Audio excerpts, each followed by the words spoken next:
Hello, listeners, and welcome to a brand new episode of Never Seen It. This is a podcast about movies that we haven't seen yet.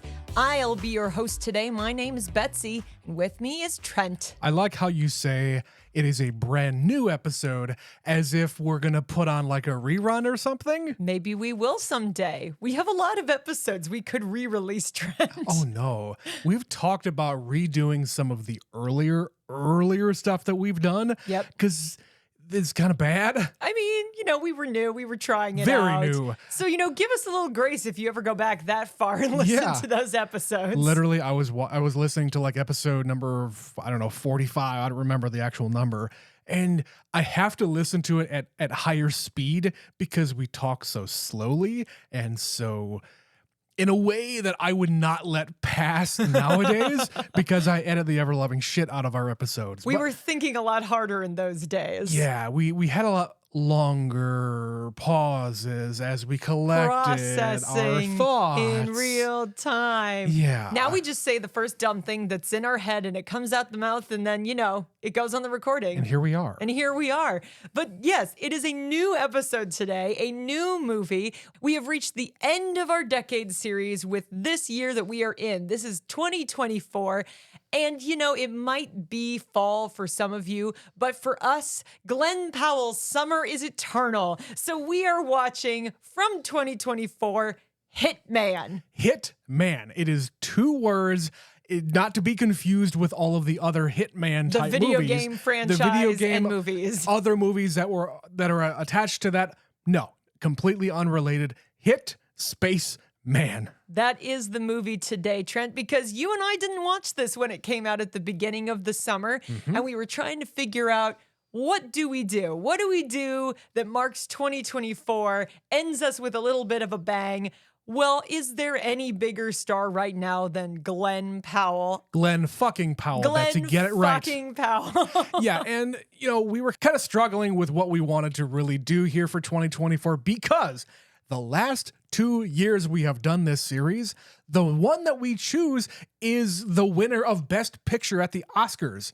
Last year, it was Oppenheimer, and the year before, it was Everything Everywhere All at Once. Both of those movies ended our decade series that year. So obviously, congratulations to Hitman. You're gonna win Best Picture. Somehow I doubt that, but that doesn't mean we aren't going to enjoy the film any less. Betsy, before, I want to tell the people this, before we decided on Hitman and before Megalopolis was out at all these different festivals and was getting shit on by all the critics, we thought really, really hard about putting Megalopolis at the end of this decade series because we're going to do this every year. And no, we're not going to do that. No, and we did, obviously, The Conversation in 1974, which was another Coppola movie. So we're like, right. We kind of would start and end with one. But yeah, I don't think we're quite ready for Megalopolis yet. Maybe someday. Maybe through some strange series of events it gets nominated for Best Picture. We'll be eating our hats, and you'll be hearing about that in a few months. Yeah, I would say a lot of hat eating would be had. Okay, well, that's it for the record then. Find out, come back in like February or whenever those nominations come out, January. Betsy, we got to get on the Oscar voting pool. We got to get in there and tell people, don't vote for it. I don't want to eat a hat.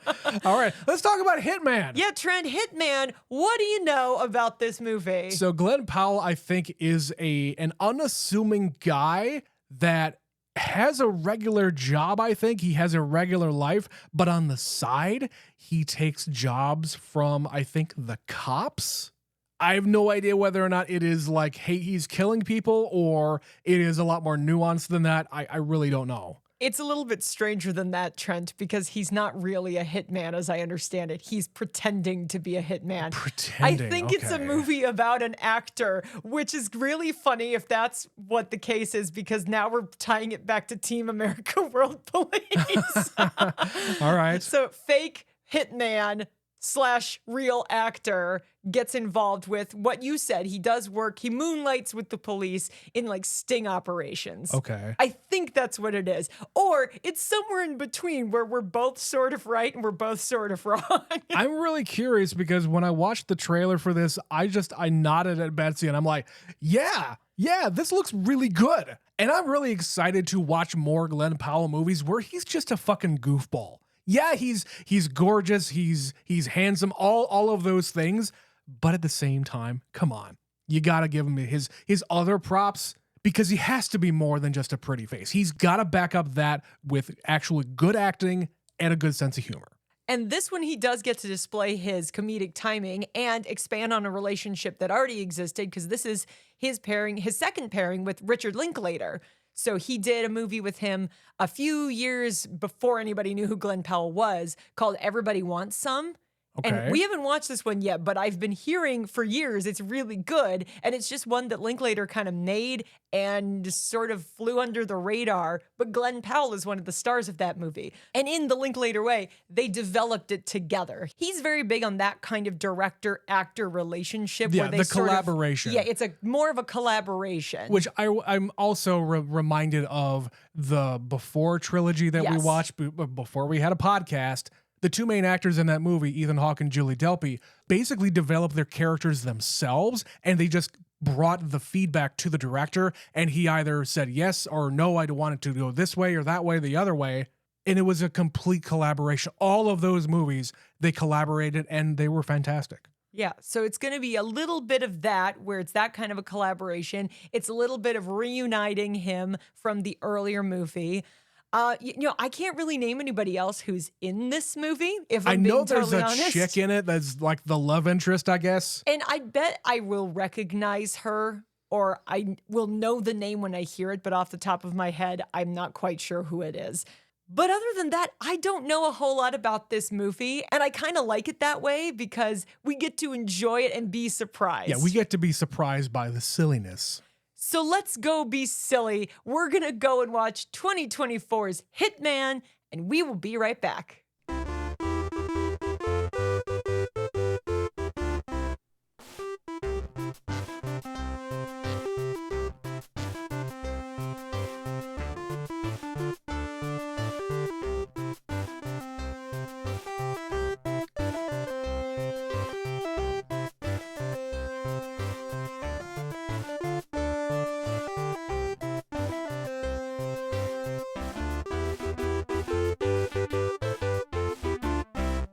And we're back.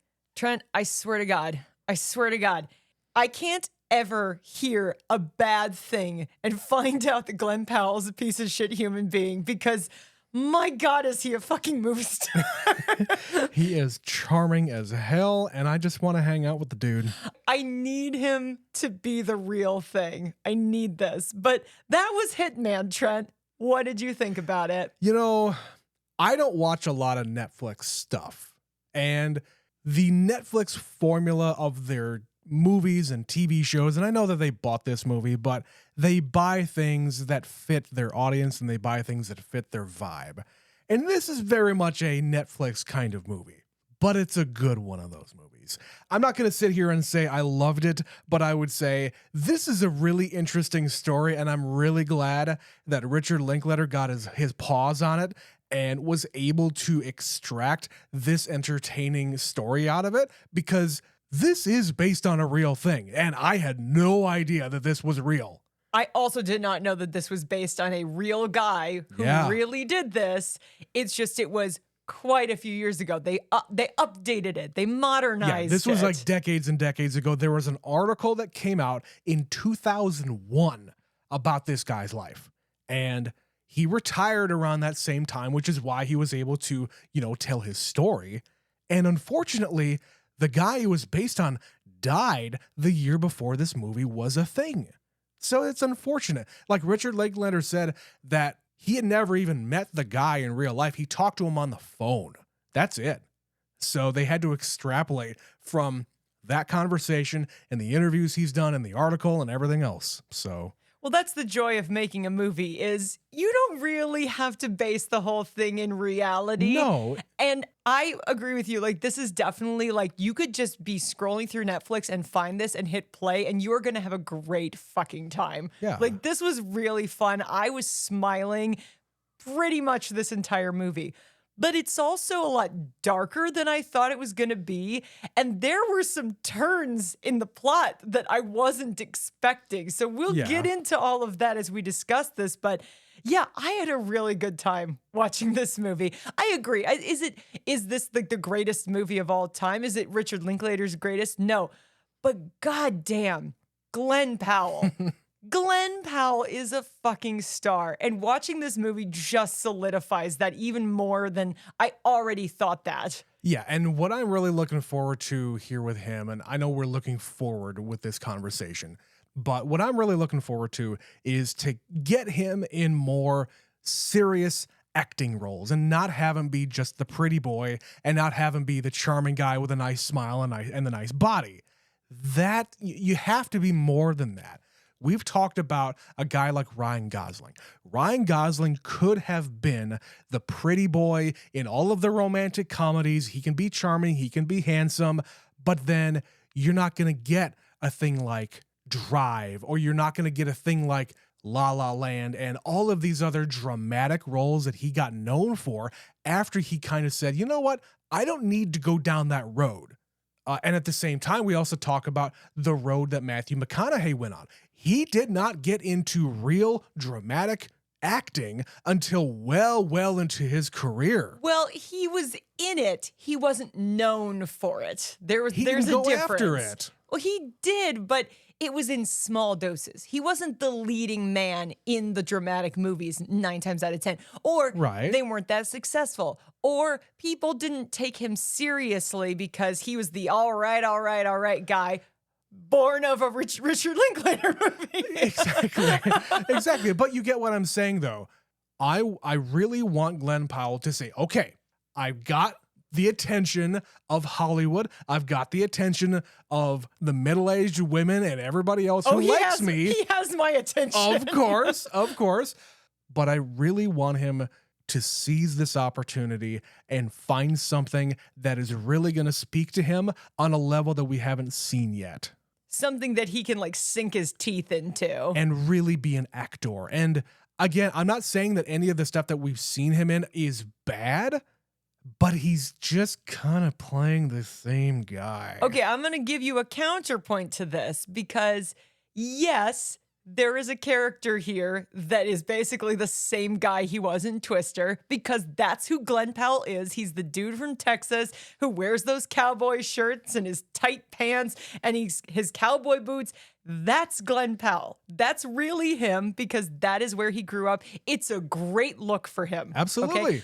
But we got the little sprinkling, the taste of him playing all these different guys where we get to see him as a character actor.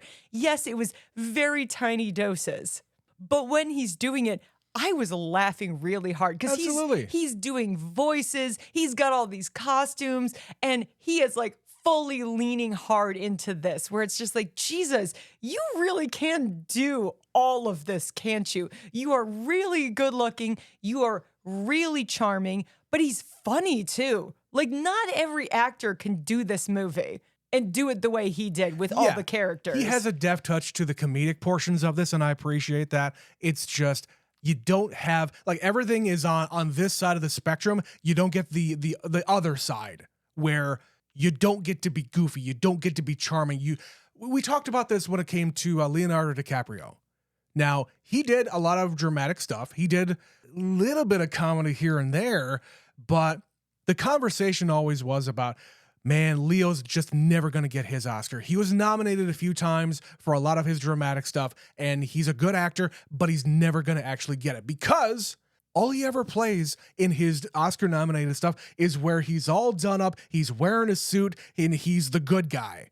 And it wasn't until, and I said this, I called this, it wasn't until he got down and fucking dirty, literally in the dirt with The Revenant, that he finally won his Oscar. Whether or not people agree with that being the one he won for. Absolutely. And I am completely okay with all of the other arguments, but what I'm saying here is that you as an actor need to be versatile, and you can't just play the same thing over and over and over again because people will get sick of you. Yeah, I think Glen Powell likens himself a lot more to Tom Cruise. And you know, him having been in Top Gun Maverick, I know he was actually up for the Goose what's his name? The other Goose. kid, Little Goose. Goose Jr. Goose Jr. He was up for that role, and then he ended up playing the other character. But you can see that connection, like the kind of career that Tom Cruise had in his early days and the kind of career that Glen Powell is getting right now. Yeah. Tom Cruise with the $1 million smile, just being charming and being his short self, that's all fine and dandy. But you also got in the 90s with Tom Cruise, you got him playing in The Firm. You got him playing in that other the court martial movie. What's that called? Oh, A Few Good Men. Few Good Men, yeah. He's in all of these other things, not being the Tom Cruise that you know. He made interesting choices in the 90s. Yeah. Yes, I'm looking forward to the next few years of Glen Powell because I think he's going to have the opportunity to make interesting choices. Yeah. And I'm not saying that he can't do it. He absolutely can. I know he can. But we talked about this on Patreon when we covered Collateral. Yeah. It is easily the most interesting thing Tom Cruise has done and acting-wise in 20 years. He allowed himself to play against type. Yeah, and it was fucking incredible. He is amazing in that movie. And I just really hope that if Glen Powell likens himself to this guy, that, go down that road more. Don't become the Mission Impossible Tom Cruise that only makes A-list high-grossing theatrical run movies. Where everybody has to like you. Everybody has to like you and they all have to be successful. You don't make failures. You know what? No, make fucking whatever you want if it's a good project. Because I'm interested. You've got my attention. Now let's see what you do with it. But let's talk about Hitman as a movie. So the premise here, we were on the right track. He is a teacher. Yeah, like you said, we were kind of both right. Yeah, he is a teacher, not an actor, who works part-time for the New Orleans Police Department. And because we love a connection, we can tie this to 1974's The Conversation. Yeah. He is a guy working with them on the sound. He is like a little nerdy tech guy. He's a dabbler. He's a tinkerer. He's a tinkerer. And so he's been helping them with audio. That's his thing. And then as they're setting up the rest of his character, he's like a philosophy professor and he has 2 cats and he watches birds. He's a birder. I was losing my little stupid mind at the beginning of this movie because I'm like, yeah, you don't know when it's coming for you. But listeners, if you haven't figured this out about me, if you've ever gone on I don't think we've ever talked about this. Okay, if we haven't talked about it, if you're on my social media pages, you'll find it. Betsy just woke up one day and started being excited about birds. I don't know where this came from. I know where it came from.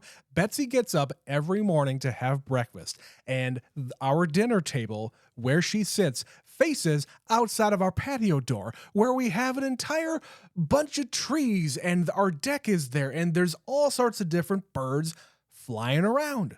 And then she got it in her mind, let's get a bird feeder. I see so many birds out there that I just want to see them closer. So we set up one bird feeder in the yard, and it didn't really work because the fucking squirrels would get up in it and spill it everywhere and make little weird plants grow in our lawn that didn't need to be there. So we decided, okay, let's get a different one. Let's put it up on the deck. Then the squirrels still got it. Then we got another angled one that just hangs over the top and they just slide off and it's great. But ever since then, Betsy, every time she sees something that she hasn't seen before, she's got a little bird book on the shelf next to the door. She has to look it up. She's got her little binoculars. And yes, Betsy has become the birder at the sweet old age of 39 years old. Oh, it happened years ago. Oh, I know this. It's been going on for years. It's getting worse though, because now I draw birds. Now you draw birds. I'm not like this guy in the movie where I go birding. I don't go on trips to specific locales just to look at birds. Just to do that. However, when we are on safari somewhere. Do I have the Audubon app on my phone and I'm frantically looking up the descriptors of this is the size of the bird and the color of the bird and this is where I am and I must identify this bird. Maybe I am. I think I've done this on a number of occasions. I have described a bird that I have seen that I've never heard before, and Betsy knows what it is. I can usually figure it out with context clues. Yeah. You had one And in then the yard. She would look it up in the bird book Yeah. and show it to me. You got a bad photo of one in the yard and Yeah. texted it to me, and I was like, was it this bird? Was it this bird? Why? So I relate to Gary. So, okay, that's you. That's the portion of you. Me, on the other hand, I'm the philosophy guy. I'm the guy who's naming his fucking cats Ego and Id. I have said this before on one of our episodes somewhere. My favorite class when I was in college, it was my sophomore year. I only went 2 years, but my sophomore year, I took a philosophy course, like Philosophy 101. And it was my favorite class that I had ever taken. Now, I got a C in the class, but I think the most fascinating thing was the professor. It was how the professor framed things in his own mind. And there was a lot of conversation about old religion and old philosophers and just the way humanity has evolved their way of thinking. And I think, again, the most fascinating thing was the fact that the professor himself was a minister of some kind. So he was able to separate his own personal, deeply held beliefs and talk about all of these other high thinkers and other people who had different opinions about religion and the world and humanity that he does. And I love the fact that I was able to listen to this guy, and it made me just question my own thoughts about things. So again, I'm this guy where I'm the existentialist, and I'm reading things that I've never read before, and I don't understand them, but I want to. Yeah. I like how they framed it and sprinkled it throughout the movie, because as he's going on these little missions with the police, they're still showing him in alternating scenes teaching his class. Yeah, continuing to be the nerdy guy that he is. So he is sort of evolving in real time, and all of his lectures are about, people can change, and sometimes your identity is fluid, and you can learn. If you just wake up one day and decide to be something, at some point, that's who you are. When he has the conversation with his ex in the courtyard there, they sprinkle in the idea of, oh yeah, people have definitely found that people can just change their personality. It takes some effort, but they can do it. I think every person who has ever transplanted themselves has done it to some extent. So when I was in high school, I was sort of like this, like what you are listening to and the fully formed being I am today. I was sort of like this, but I was only really like this with my best friend and my siblings. I wasn't like this everywhere else. I wasn't like this at work. I wasn't myself everywhere else. And when I went to college, clean slate. Nobody knows you. Nobody knows your identity, and you get to reinvent yourself. I didn't reinvent myself. I just became more of myself. I became Betsy 2.0 at that institution, because I had the opportunity to just kind of run free and become who I always was. So this is a weird little through line in this silly little comedy, but it's also sort of fascinating that we're somehow tying in existentialism and philosophy and self-identity and, who am I as a person and the range of the human experience. And he's using it as just kind of research, life research and work research to say, this is something I am learning from, and he can turn it on and he can turn it off. And he's also really good at reading people and getting a sense of, okay, what does this person actually need me to say in order to get them to say what I want them to say? He clearly took the Dale Carnegie how to win. What is it? Win friends and influence people. That bullshit. Don't get me started on that shit. But Betsy and I, I have to talk about You're going down another tangent. Both of us have gone through Dale Carnegie training at one point in our corporate lives. Not me so much. I know what it is, though. You know what it is. People have been around you. I had to take a couple of different seminars with people coming to our office after hours. I didn't even get fucking paid for this. I had to show up, and it was like my first or second month working there, so I don't know any of these fucking people, and he wanted me to yell at the top of my lungs, and I am not a person who gets very loud in mixed company. And that's a very short version of saying, fuck all that shit. I don't like the Dale Carnegie stuff. Here's a random fact for you. You know who was recommended this program and he took it and did very well?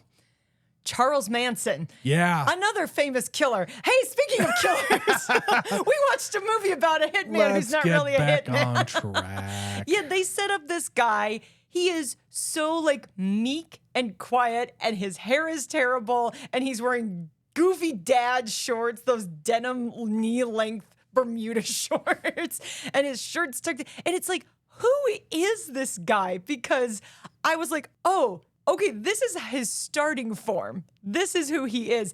And he is incredibly awkward. And the evolution this guy goes on as he is kind of applying these theories and applying these experiences and learning from his own experiences and growing, he turns into a completely different human being by the end. He studies all these people, and he is also studying himself so that he can become the people that these people are going to respond to. Yeah, there is a certain degree of, you're kind of a sociopath. Yeah.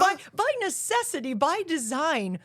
And by the time we get to the end of the movie, it's like, wait, what just happened? Because somehow you became the thing you were pretending to be. You were really, really good at playing this guy that you just somehow made it okay for someone else to commit a murder.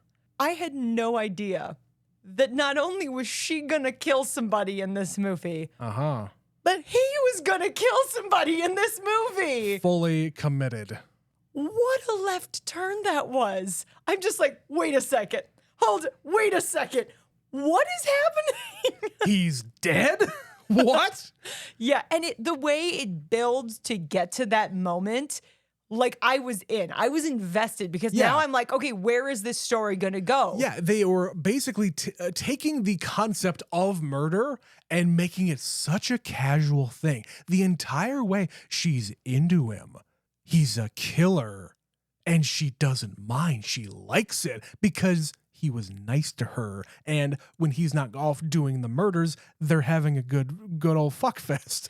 And you take that, make it all casual, and then she gets inspired to go and murder the guy while he's sleeping, like it's nothing. From the beginning of the movie where she's like so mousy and dominated by her husband. And she's like, he's got me on this diet and he doesn't let me do anything and he doesn't let me see anybody and he doesn't like my hair this way and he doesn't like mini in a skirts. cage. Yeah. She's fucking beautiful and you're an asshole. I'm sorry. You don't like mini skirts?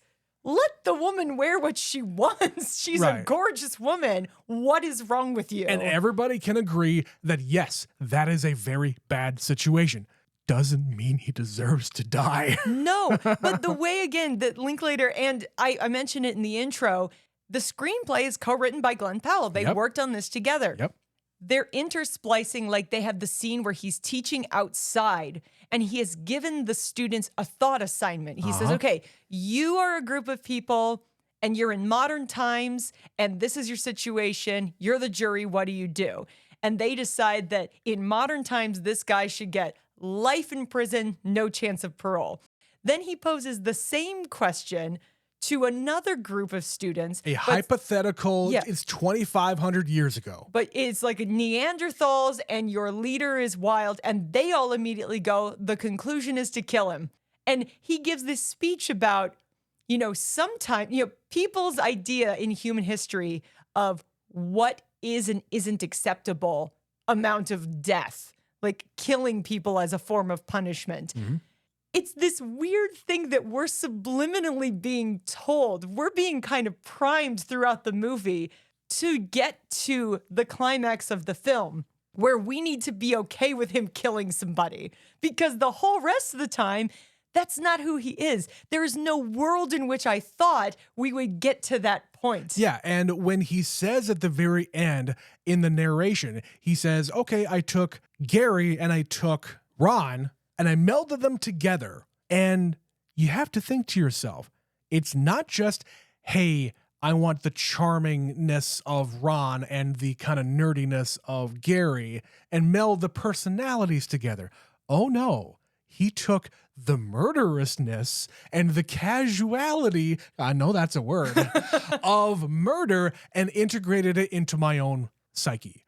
And that's just mind-blowing to me. And he justified it too. He said, okay, you know what? We have a situation here, and this is how I think we should handle it. Not Ron would handle it. It's, I'm committing to the bit now. Yeah. I'm going full on. And he ties a bag around his head, and he's clearly not dead. You can see him breathing.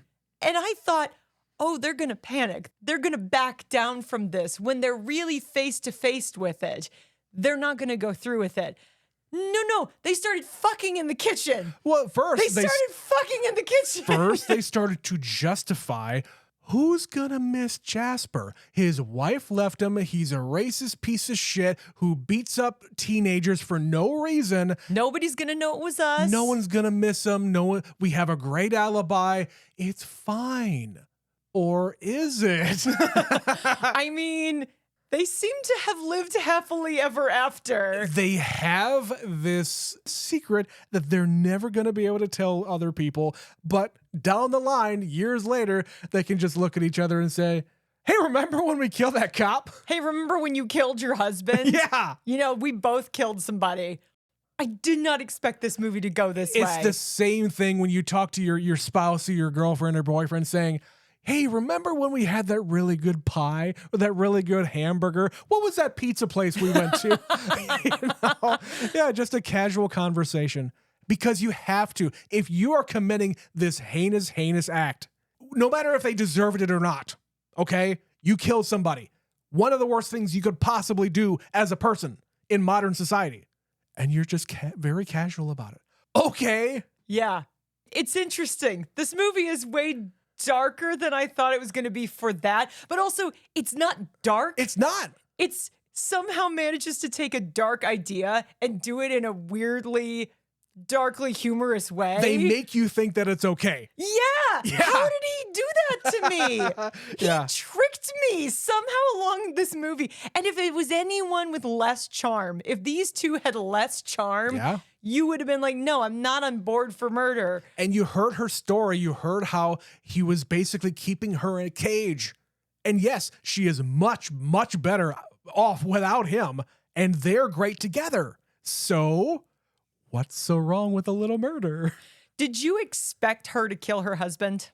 No, not at all. No, I was also like, he goes over, he confronts her, and she's acting like super chill about the whole thing, asking, how did you even know about it? Because it's his job to know things. She doesn't know he's not a hitman at this point. And she says, I'm scared. Why are you scared? Well, because I killed him. I'm sorry, what? Right. I was waiting for it because I was also being the guy who was kind of reading the situation here and trying to pick up on clues. And sure enough, she doesn't actually say anything. Listen, when they first said they found him dead and they thought it was this, my first thought was, oh shit, she killed her husband. But then my brain's like, no, it's not that kind of movie. She wouldn't kill her husband. Why would she do that? And then she just comes right out and says it. I'm like, okay. Again, just very casually. Just very casual. Because I killed him.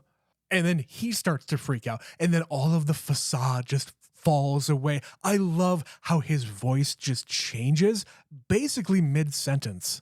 And the mannerisms. He starts moving differently. His physicality completely changes. And he's like, I've never done this. I'm not a real hitman. I've never killed anybody. My name is Gary. Gary Johnson. Yeah, that was a great scene. I when he finally just says, shit, we're really in trouble here. I'm in trouble, you're in trouble, and I don't know what the fuck to do. There's actually a dead guy somewhere. Yes, there are some consequences to our actions. And it's because he has been playing this character that is so cool and so hot to her and not afraid to like look bad guys in the eye and like threaten them, that she finds this inner strength and thinks it's okay for her to do it. Like when she first showed up with that gun and it's just like waving it around, it's like, sweetie, honey, baby, put the gun down. So, okay, I want to talk about now the suspicion that I had that she was being used by Jasper. when he was there when they were getting ice cream that night, I figured that he wasn't supposed to be spotted, that Jasper wasn't supposed to be spotted, and that maybe she was working for the cops. Maybe she was in on it the entire time. I did have the thought that maybe there were like two things going on and there'd be some big twist and she was also somehow involved. And as soon as he walked back into the place and Jasper's there at the end of the movie, I figured, oh shit, the jig is up. These two are in cahoots. No, Jasper's too dumb for that. Yeah, but my mind was just going all different places. And I feel like it was plausible that maybe she had actually done murder before and she's also just completely okay with it. Maybe she's had to do this before with another husband. Yeah, maybe she has this dark secret past that we don't know about. Or maybe like all of the stuff that she told him in the restaurant there was a complete lie. Yeah, maybe she's the sociopath and she's much better at this than he is. It would have been completely believable if she was the sociopath herself. And maybe this is just because we watch a lot of movies and so we're looking for stuff like this. Yes, but this is a Netflix movie, Betsy. I don't think you can get that complicated. I know, but it's the fact that I'm looking for a twist. And I got the twist, but it was still not the thing I thought it was going to be. Yeah, it was unexpected. Even though it feels like it should be so obvious at that point. Like I said, my brain went, she killed her husband. Yeah. No, she didn't kill her husband. That's insane. She killed her husband. We also didn't see it, so maybe it happened off screen. Yeah. Yeah, it's an interesting movie. The fact that the cop said it first made me believe it right away that he did. Yeah. This whole double, triple, quadruple identity, like who is playing who, and he's got to pretend to be this person, but then he also has told her the truth, but he has to pretend to be a different person in front of the other cop. Myself. Yeah. Again with the philosophy shit. Yeah, it's all about who are we, Trent? Who are we really? Who are we really? Well, who we really are people who need to take a quick word from our sponsors. So we're going to do that and we'll be right back. Feeling run down, lethargic, a little bloated? Yes. Oh, God, yes. Well, have I got the prescription for you? Oh, no, not another pill. I take enough of those that I find in the dumpster behind the Burger King. Oh, no. It's better than any dumpster pills. It's patreon.com/neverseenitpod. I'm interested. Tell me more.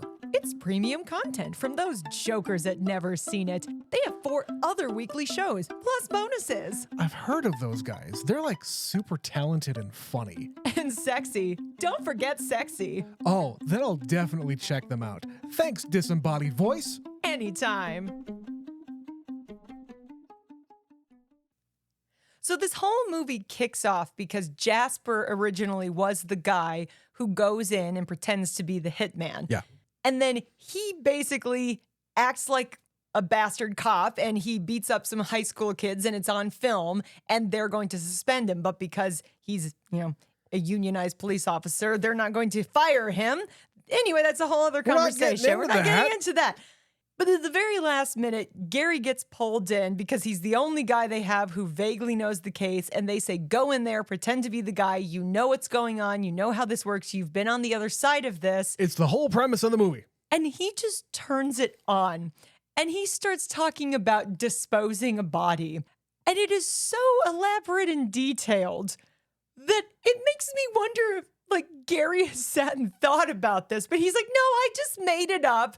You sure, Gary? You sure you don't have some latent murdering desires because you knew where, you knew how, you knew what? And it was very twisted. Like, I'm going to cut off their fingers and throw one out the window every mile or so. Yeah, like it's a cigarette butt. That's like a deeply specific way to dispose of a body without having thought about it. Betsy, do not underestimate the power of the mind in the head of a very lonely, and I mean lonely, single guy. Who has nothing to do but sit around and think about philosophy and what would I do in these situations. Think their thoughts in their brains. Yeah, I suppose. You're wired a little differently. Doesn't mean you'll act on them, even though, he does. Out of necessity. He doesn't want to do this. Why do you think all these other people who are coming up to him asking him to perform this task. They're getting it in their minds for all of the weird reasons that they want these other people dead. They get to that point in some way, whether it be through logic or passion or I just don't like the guy. Like the teenager that he goes to meet gives him a couple of bucks, some change, and some video games as trade. To kill his mother. To kill his parents at the very least. He just said, "You're gonna be an orphan." Yeah, that's the point. Kill the bitch. And that particular one there was based on an actual thing that the real guy did.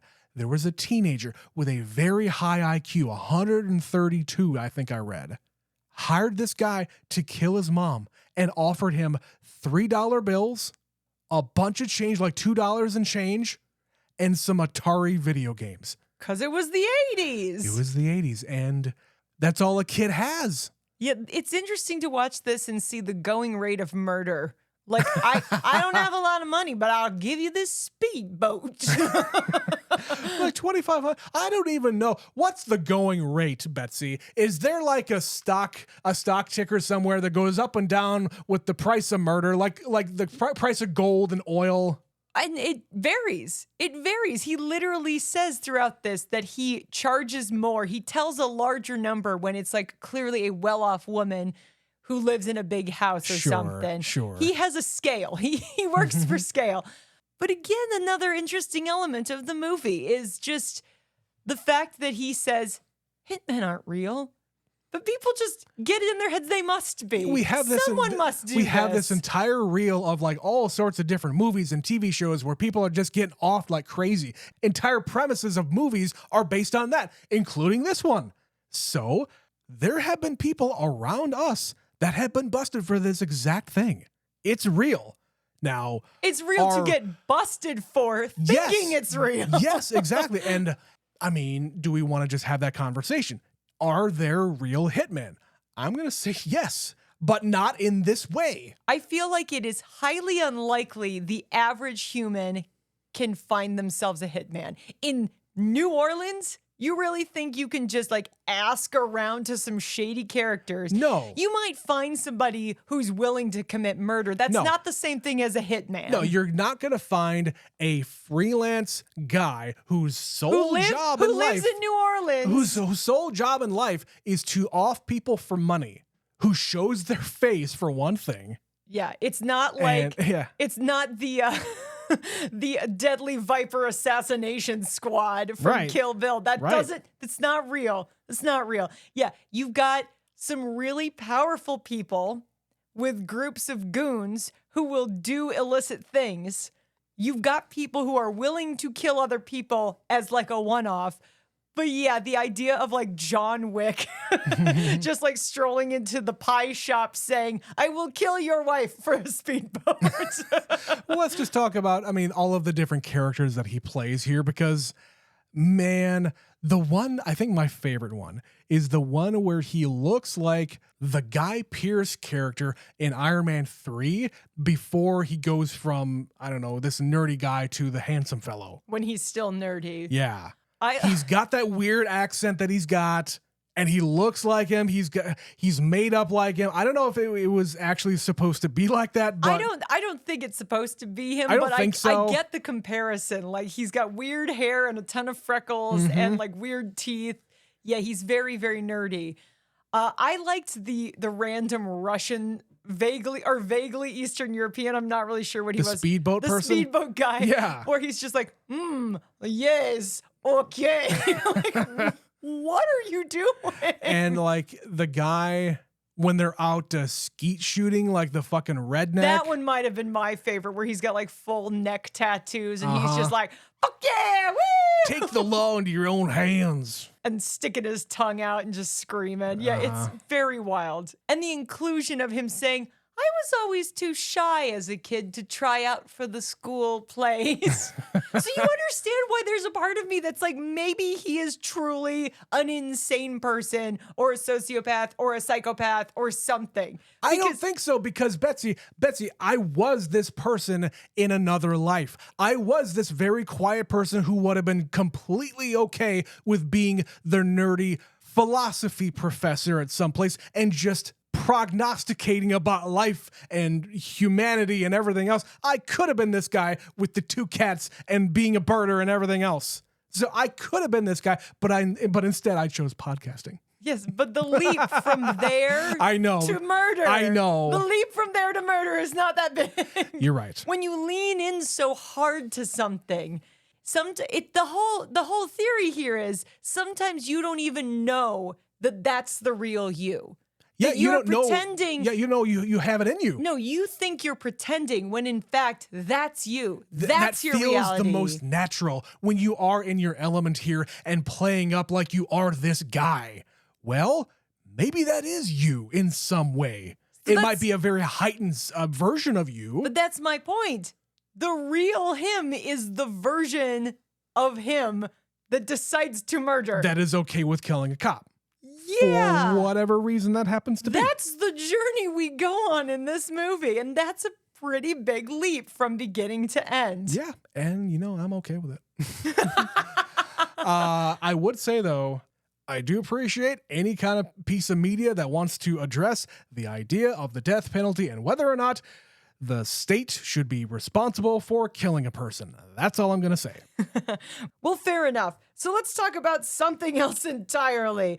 Did you catch the thing they were doing where every time he's like driving down the street and they show street signs, they are like reflective of what he's thinking about? Yeah, it is the intersection of piety and something else. I can't remember. Did you pleasure? Yeah. Did you like this or did you think it was too much? It was a little cheesy. I mean, a lot of the words I didn't even understand.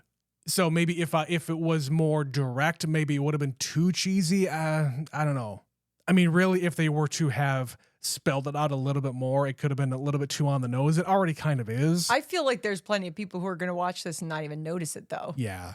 Because they use these big words. Yeah, maybe. But they're using it at junctures, crossroads, literal crossroads in his life. So like when he's going and he's starting to date Morgan and he says, I like Ron. I'm a thinker. Ron's a doer. And they have some steamy sex scenes in this movie, Trent. Mm-hmm. Like when they go home the first night and he like throws her on the counter and just immediately starts going to town. I'm just like, all right, this just heated up very quickly. Well, like the voiceover I think helps here because it is Gary talking about what Ron is doing. And he says, I kind of like doing this. I kind of like this Ron guy. Maybe I should do this more. Yeah. Is this hot because she thinks I'm a killer? Is it hot because I'm pretending to be somebody else? Like right. There's this danger and there's a push and pull. Nobody is themselves in this, and it's just sex. They have the understanding here that you're not going to pry and I'm not going to pry. When I come here, this is what it's for, and we're not going to leave this room. But then, like a lot of things, you cannot just stop there. No, you got to leave your bubble eventually. And of course, the second she takes it outside is when everything very quickly starts going to shit. Well, and that's where the suspicion started. And that's where his suspicion started too. Because after they have their chance meeting with the ex-husband, or current husband in this case, I start questioning, did she set this up? Did she set this up so that he would pull his gun and kill the bastard? She did say, show him who you are. Yeah. Like egging him on. He's a professional. Yeah. What the hell? There was that small moment where I thought he was going to do the movie thing where he was going to start to walk away and then turn around and like shoot him in the foot or something. Or like shoot really close to him. But that's the thing, though. He's not a good shot. We show him early on when he goes through his training. He barely hit the target. Which is why when they go to the gun range, he's like, "This is my range. Right. This is my target." It's a clever disguise for the truth, which is he doesn't know what the fuck he's doing. Yeah. So we've covered a lot of different elements of this movie, but Trent, what else did you want to talk about? I would say the one thing that bothered me, and I think we can probably start wrapping up. The one thing that bothered me is the first time he goes into the diner and has his encounter with the first guy. The cops just come in immediately. So the guy that they bust can absolutely see that, yeah, this guy that he just met was totally in on it. He's hanging around. He's not running. So clearly he was a cop or he was in on it or something. So they probably wouldn't do that. The cops, if in reality, would not bust somebody in front of the informant. I think they probably would if they see he's trying to leave, but that's Gary's fault for not leaving because he's not been trained in this situation. But they do it fucking immediately, though. Yes, because they have him on tape confessing to a crime. You don't sit around and wait. It's like To Catch a Predator. They do it on the spot because you're there and they've got you. I understand that. But if this guy was willing to hire somebody to murder another person, that right there is not a capital offense. They're not going to put you away for life. They're going to know who you are. And number two, he's at the trial. He's testifying. They use his real name at trial. You don't think that this guy is going to be on somebody's other hit list? Except we just established hitmen aren't real. It doesn't matter. Well, regardless of if he's the target of another hitman, once this guy gets out of prison, which he will go to prison, you don't think that he's going to get revenge? He wasn't even smart enough to get a hitman.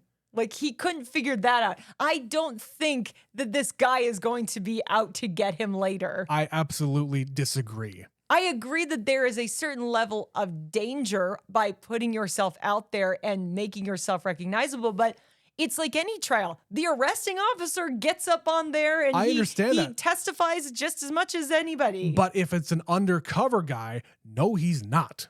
If it's an undercover officer, they never show their face with their real name. But Gary isn't a cop. I know that. And they're all under the impression that they were trapped. So they are using this as their defense. It's the only defense they have. I understand that. But once they get out of prison, you don't think that they're going to go after revenge? No. Because they're the guys who got duped by this chucklehead. No, because they got duped by a chucklehead. No, if they were I completely disagree. If they were able to get duped by this guy, then they probably deserve to be in prison. Betsy, and they're not going to do anything about it. I disagree. Prison changes people. You don't think that they're going to get hardened in some fashion and be resentful of that fact? Maybe, but I think these are poor schmucks who live in New Orleans and have kind of crap lives. Like a lot of them, yes. A lot of these people clearly do not have money. Like, for them to be doing this, it is a very extreme situation, a crime of passion. But I don't think they're true. Like, he even says a lot of the times it gets to the court and they've magically made up. And now the husband and wife are back together again. Or they just say, I didn't mean it. They deserve another chance. Please, judge, let them go. Yeah, and that's one example. I'm not saying it would happen every single time, but if your real name and real face are out there and you're not a cop with the protection of the police, that's fucked. They should not be doing that. I would also point out this is a movie. It's a movie. I'm just making a point. It's a movie. I'm making a point. Anyway, they made up the part about him murdering people. Like, they said, that part we made up. That part we made up. This guy was real. He did real things. That part we made up. I also like that when they show all of his pictures at the end of the movie, they just say, yeah, he was super chill. He was just a chill dude and a professor, and he liked a lot of things. He had interests. It's like, that's cool. I do wish that we had gotten to know more about this guy. And I'm sure if we went out and looked, we could find a little bit more about this dude. Well, that article's out there. I'm sure we could just go and read that. Yeah. But it sucks that he didn't get to see this movie because it's the kind of thing where if you're a chill dude and you realize they're sort of making a movie about your life, but really they're making shit up as they go, that you could just go and be like, yeah, especially that was a silly fun time. Especially a movie like this that actually makes you out to be, yeah, you're the nerdy guy, but you become Glen Powell. How can you not? If you had the opportunity, wouldn't you also become Glen Powell? I would love to become Glen Powell. Okay, I just have one more thing. I appreciate that the reason that the two of them start their whole relationship is because she speaks negatively of cats and he will not hear of it. He cannot help himself. He breaks his facade ever so slightly to be like, what have you got against cats? But he can't tell her why he is being like this. Because I too was like, yeah, how dare you speak of cats this way? Yeah, and you take that little nugget that she gets out of this conversation and then transport it later where she says, I don't believe you. I don't think that you're actually a hitman, and I need you to prove it to me, or I need you to tell me more, or whatever. It's just enough of the real Gary for her to be suspicious. Yeah, there's cracks there. She's like, how can you be this nice? Like, how can you be such a chill guy and be a hitman? It doesn't make sense. Yeah. So it's like she knows the truth for pretty much the whole movie, but also is unwilling to explore that further and confirm her suspicions. Yeah. She just buys into the lie.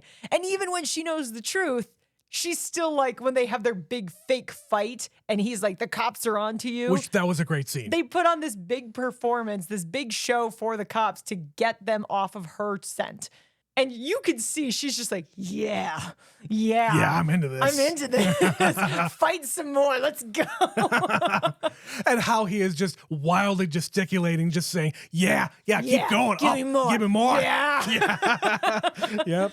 Yeah, these two have great chemistry together. I've seen this woman in a couple of other things, but I didn't remember her. I get the sense I'm going to remember her now. I suppose. I feel like after this one, I'm going to recognize her in some other movies. But Trent, do you have anything else before we call it a night on Hitman? Well, this decade series, this is number 3 we've done now in a row. And I really like doing this. I like finding the through lines. I like finding the connections, not only between the movies between the decades, but the movies that we've done in the way past too. And we're not doing this intentionally, guys. It just happens. We are not this good at planning. The whole thing is we haven't seen the movies yet, so how the hell are we going to know? Yeah. And then they just weirdly tie together. And this series was no different than the other ones. Somehow I feel like this one had more like little connections to just the previous movie or the previous year. That he is a tech guy trying to bug criminals. What the fuck? In the same series. What do you know?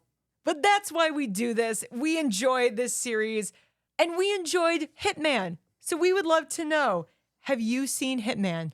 I know this is on Netflix. It is easily accessible. Yeah. So we want to know what you thought about this movie. Did you find it deeply philosophical and the debate about how many people is an okay number to kill? Please don't kill people because you watched Hitman. Please don't kill people at all. Don't do that. We do not endorse murder on this podcast. Non-murder endorsing, thank you. But we would like to hear what you thought about the movie. So please send us your thoughts at neverseenitpod@gmail.com. You can also reach out to us on any of our social media platforms. We actually had a number of people reach out to us about our 2004 movie, Team America: World Police. Imagine that. A lot of people like that movie. I told you, Trent, it had a moment in 2004 where everybody was just weirdly super into that movie. So we've got a couple of emails and we received a message on Instagram. So I'm going to start with the Instagram. We got a message from Blake and he said, I remember seeing a sneak peek of this about a week before release. The audience was dying from laughter. Some were doing that dry cough thing from laughing so hard. I missed jokes because of how much laughter there was. I walked out of the theater with my body in pain from all the laughter I was doing. I feel like when it comes to this movie and in the time in which it came out, I feel like a lot of that, what you're describing there, is a cathartic laugh because of the attitudes, because of the mood of the country at the time. Like, you're just not supposed to laugh at such things. And the fact that these guys just fucking nailed it and did not give a fuck about how they were doing it. Yeah, it's just catharsis. Yeah, I would agree. There was like a lot of years leading up to this movie where we had a very specific mood in the country. And at some point, you can't feel like that forever. You have to start moving on. And sometimes it takes two idiots with puppets to do it. You do it in the most ridiculous and stupid way, and it works just that much better. But as I mentioned, we also got a couple of emails about this movie. Emails? One of them from our neighbor to the north, Mitch from Saskatoon. He begins, "Hi guys, been busy, but not too busy to email for this movie. Oh, God. I saw Team America in the theaters in October of 2004 on opening weekend. Oh, boy. It was the perfect humor for a high school boy at the time. I bought it soon after and watched it many, many times. As I got older, I got rid of the movie because I never wanted my kids to see it. Now I regret my decision because I really want to see it again. What stuck with me from the movie were the songs. They are great and get stuck in your head. I could go without the vomit, but overall I love the silliness. Stay tuned for my last movie email from my own summer series. It will be a good one. Mitch, America. Thank you. That's how we signed it. Thank you, Mitch. No, it's thank you, Mitch, America. But no, he's Mitch, Canada. He is. It's true. Yeah, I don't know if I know anyone else who saw this movie opening weekend. Nuh-uh. So we've got Blake who saw it a week before opening weekend, and we've got Mitch who saw it opening weekend. Quite enthusiastic to see this movie. I don't have a good enough memory to remember back to that period of time when movies came out. Honestly, the only stuff I was looking forward to back in those years were the Lord of the Rings sequels. That's it.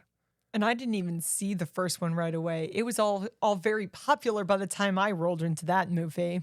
I saw all of them in the theater as they were coming out. Anyway, continue. But we have one more email from our superfan Stephanie. Superfan Stephanie. Also about Team America. So this is one of those movies that I have seen once and remember laughing.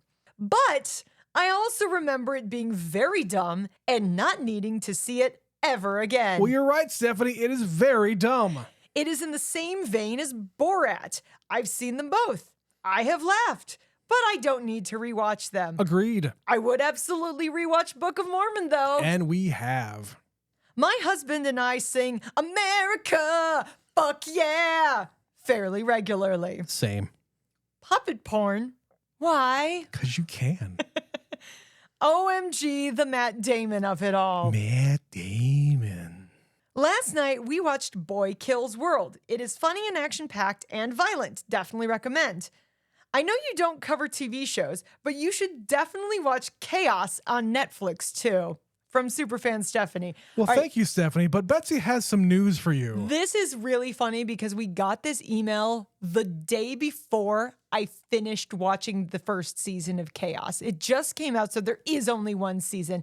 And I'm gonna be devastated if they don't renew this show. And Netflix is really good at screwing over the fans when it comes to giving things another season.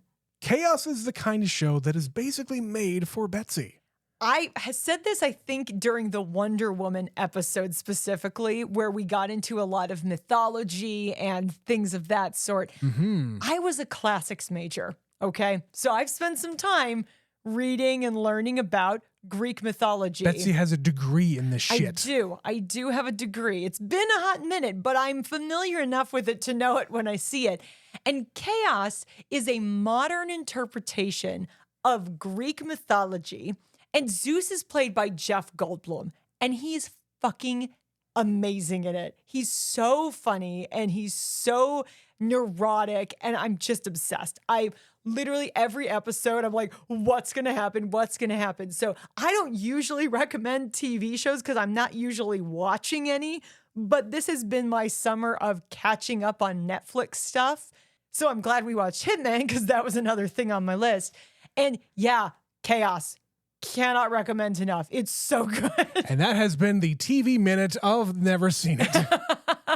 So thank you to all of our contributors this week for sending us your thoughts about Team America. As we said, you can send us an email, neverseenitpod@gmail.com. You can reach out to us on Twitter, Facebook, Instagram, Blue Sky, any which way that you want to do that. We're always on those. We get your messages and we'll respond to you there and see them. And every link is in the podcast description of every episode of this show. Speaking of podcasts, did you know that we have more than just the regular Never Seen It show? We have so many other shows, Betsy. Because we have a Patreon. So we would love if you would go over to patreon.com/neverseenitpod and you can support the show by listening to 5+ other shows. We're constantly figuring out ways to add more. It's evolving. We're almost a year into this, if you can believe it, Trent. That's right. And the shows over there come out every Wednesday. And I don't know if you've looked at the calendar, but October has 5 Wednesdays. So you get some bonus content in addition to all of our regular shows. So yeah, go over there on patreon.com/neverseenitpod to check out all of that extra stuff. We would love for you to join us in the silliness we're having over yonder. We'd also love it if you would rate us 5 stars, write us a review. People haven't really been doing that. And I'm going to keep saying it. Trent has a birthday coming up, and I know for his birthday, he would love if people went and wrote reviews and give us 5 stars. That would be nice. It would be great. It's not just any birthday either. You're going to be turning 40. It's a big birthday. As if I haven't said it enough already. 40. I'm turning 40. We're going to say it a whole bunch more times for the next 6 months. I'm so sorry. And then for the next year, I'm going to keep on saying, I'm 40. Yep. And we're going to be old people screaming at the clouds. We already are, Betsy. What are you talking about? But that's all stuff that you can do to support the show. And just keep listening to us as much as you can because our decade series is over. But October is nearly here. And every year we have an annual tradition, and this year is no different. Yes, boys and girls, children of all ages, it's gonna be time once again for Never Scream It. Ooh, spooky. We're gonna be bringing out all the spooky movies for the spooky season. Yeah, and every year we do this, people think, oh yeah, it's going to be like Nightmare Before Christmas, and you're going to watch another Scream movie or another Evil Dead. No, we really like to be unique with this stuff, to find movies that we've wanted to see forever and maybe some classics. So what you're going to find this year, we're going to cover some old ones, some new ones, and some absolute fucking bangers. So I'm very much looking forward to this year's slate for Never Scream It. And we're going to be starting right out the gate with a movie that's been on the burner for pretty much since it came out, since we heard this is one we need to see, but it's going to be a little bit different because this is not an English movie, Trent. What? We're dipping into the world of Korean cinema because we are going to be watching Train to Busan. A movie that has been recommended to us by a whole bunch of different people, including Stephanie. I know this is going to be a treat for you. So we hope you'll come back for that movie and all of our October films. We thank you, as always, for listening. But until next week, this has been Never Seen It. My name is Betsy. And my name is Trent. And we'll see you then. Woo!